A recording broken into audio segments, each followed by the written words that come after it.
Hello, my name is Brad Plunkett. This is Christopher Diaby. We are both economists at the Department of Primary Industries and Regional Development in Western Australia.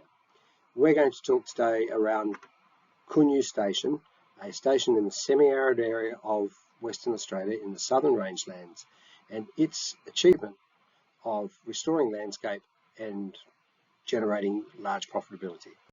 Ready? Cunyu Station is located in the southern rangelands of Western Australia, roughly, as you can see by the map, in the middle of the state. The state is around the size of Western Europe.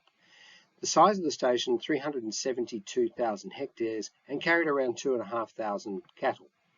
The average rainfall, as you can see, is highly variable in this semi-arid area.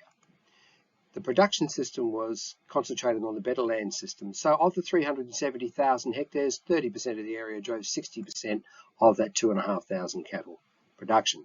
The main problem confronting the grazier, Ken Shaw, when he took over in 1990, was the level of its excess total grazing pressure. Total grazing pressure consists of all the animals that are grazing on that landscape, not just cattle. The government assessed the carrying capacity of cattle and cattle units to be around 3,000 cattle units. Ken estimated that 2,000 cattle units were required for the landscape to recover. In 1990, when he took over, the estimated grazing pressure on that landscape was 9,000 to 10,000 cattle units. The pastoralist knowledge is key in driving improvements of a virtuous spiral upwards in landscape and profitability and productivity. First of all, the choice of cattle breeds is extremely important and knowledge of nutrition. Secondly, the choice to have a dingo, the apex predator, to control kangaroos in particular, the largest source of grazing pressure, was very important. Thirdly, the localized experience of the pastoralist, which is not easily communicable, is very important, so that the landscape could be monitored, so that accurate feed budgeting could be taken out. And it requires a deep understanding of the landscape functions, plant communities, and interactions. In other words, the pastoralist has a key environmental stewardship role. Setting total grazing pressure below carrying capacity is a virtuous spiral. The key thing is when interaction of the infrastructure investment and very clean musters leads to a regeneration of the landscape, which improves gross margin because of increase in performances in the cattle herd, which also creates a forage buffer, which means that the herd and the landscape can be managed through periodic seasons of drought.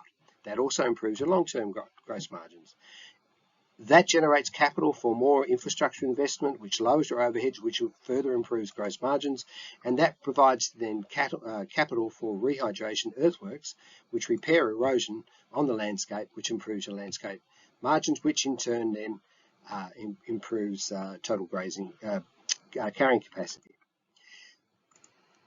Cunyu was a top economic performer, was modeled before, and we showed it was more profitable and drought-resistant system. Also, the financial comparisons with high-performing Australian livestock enterprises, as shown in the table, show that they are really good performers. When the benchmark was done in 2003, comparing different stations in the Western Australian Southern Rangelands, there was a key performer, which was one of the station we are talking about today. So, in conclusion, it is possible to regenerate landscape and being profitable using cattle in the Southern Ranges of Western Australia. Thank you.